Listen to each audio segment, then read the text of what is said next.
Hi, it's Base. Welcome to BaseFit Official. Today I'll be talking about how to build a base fitness.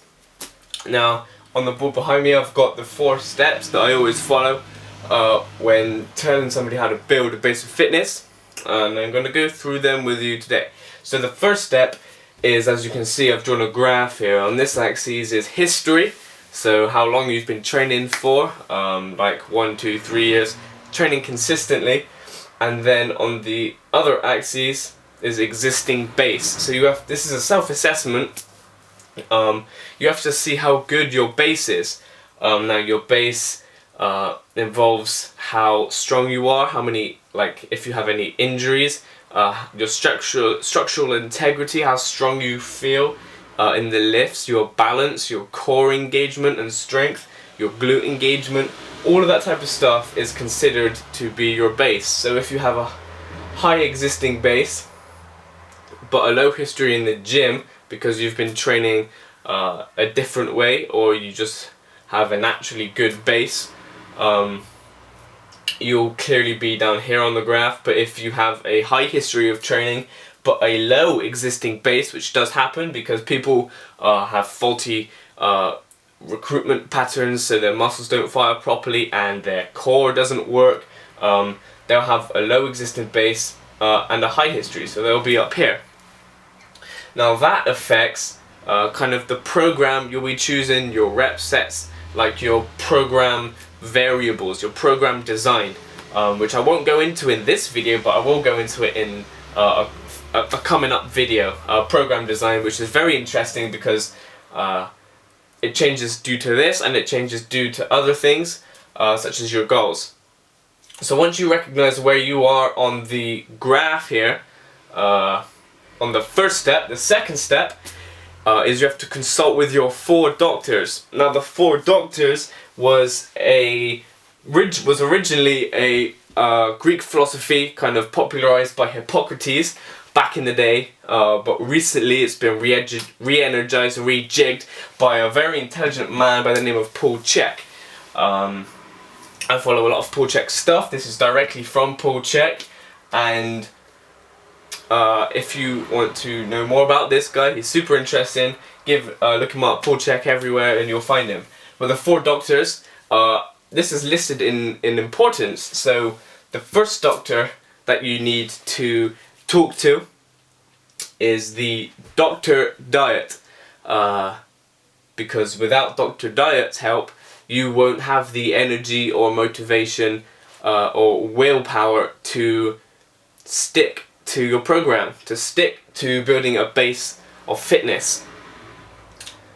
So Dr. Diet helps you with what you need to eat, when you need to eat, how much you need to eat, to help you build and keep energy, motivation, willpower, all of that good stuff. Second doctor you need to talk to is Dr. Quiet. Dr. Quiet is all about energy maintenance. A large part of Dr. Quiet is sleep and sleep quality. It's also about having me time and building up your personal reserves of energy, meditating, qigong, tai chi, yoga, that sort of thing. That's Dr. Quiet. Once you've talked to Dr. Diet, then you talk to Dr. Quiet to find out if your sleep's good, how you can increase your sleep quality and length. Then you can talk to Dr. Happiness. Now Dr. Happiness is clearly different for everybody, as are the first 2 doctors. But once you talk to Dr. Happiness and you find out what makes you happy, you need to start doing that. So you might find that you are happy when you play an instrument, you might find you're happy when you do art, or you might find you are happy when you go to the gym.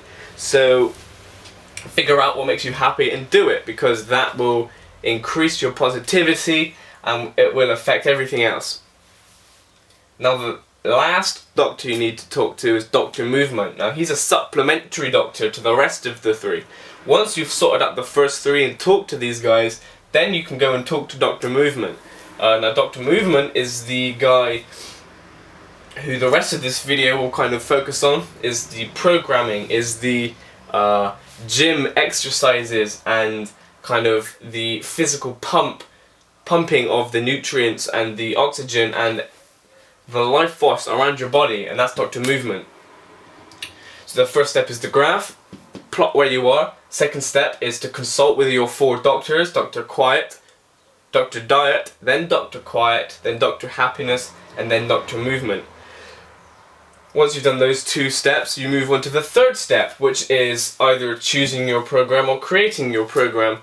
I have chosen multiple programs in the past. I quite enjoy going through other people's programs to see what they put into it, and I also love creating my own programs, and I've done many programs that I've created myself.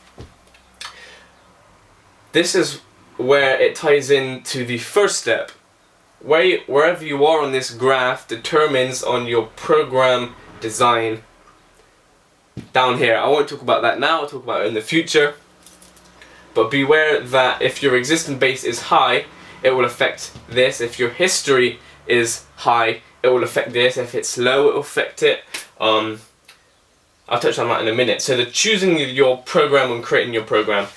The 3 things that I tend to focus on when I'm creating my program or even choosing a program is, the first thing I focus on is the compounds. So that's the compound lifts. The big movements, so that's your squat, bench press, deadlift, pull up, bench, overhead press, all of those type of movements. Then I've written here ACS, it's accessories. But second in importance to the compounds are the accessories. Now because we are training your base of fitness, every accessory should facilitate strength in the compounds. So it should be very similar to the compounds, maybe slightly more isolated, or maybe just a different version of doing the compound that will help in the compound lifts. Then the third thing I look at is work capacity. Now this is very important for both the off-season athlete or the non-athlete, because the work capacity can be viewed as more like a circuit or something that gets your heart rate up. It requires you to do work on the muscles that are used in your compound and accessories, maybe slightly more isolated, but higher reps, lower rest, and including some sort of kettlebell swing or prowler push or pull to hike your kind of breathing rate and your heart rate up. That's important because if you're an off-season athlete, you need to maintain that ability for your body to pump blood around your body efficiently and get rid of lactic acid. If you're not an athlete, it's possibly even more important because you don't get that work when you're going to play a game of football or a game of rugby, because you're not a sports player. So everybody needs to focus on work capacity as well as your accessories, as well as your compounds. So once I've chosen my program, or I've created my program using the graph, using the 4 doctors, and using the knowledge of compounds, accessories, and work capacity, then you want to move on to step 4. So step 4, I've kind of split into kind of 2 points because I didn't want to make a 5th step.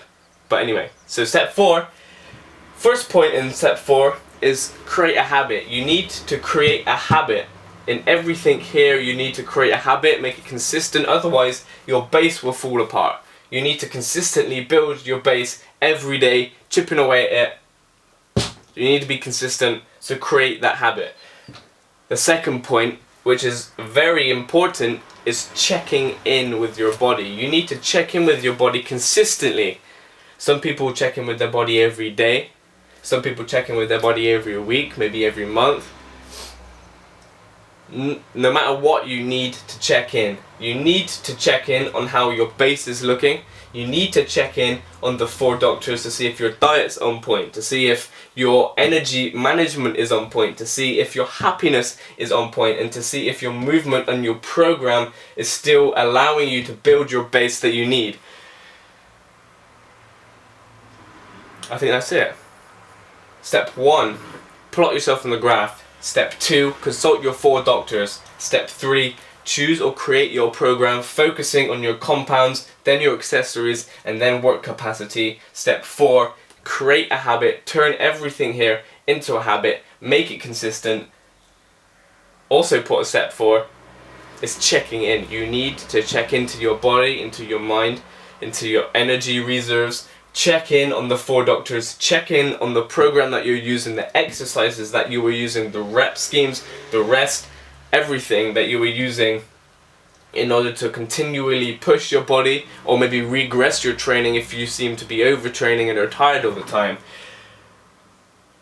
There's a comprehensive overview on how to build a base of fitness. I will go into each of these in more detail in separate videos, but until then, have fun training in some of this. Check in with your doctors, and I will see you next time.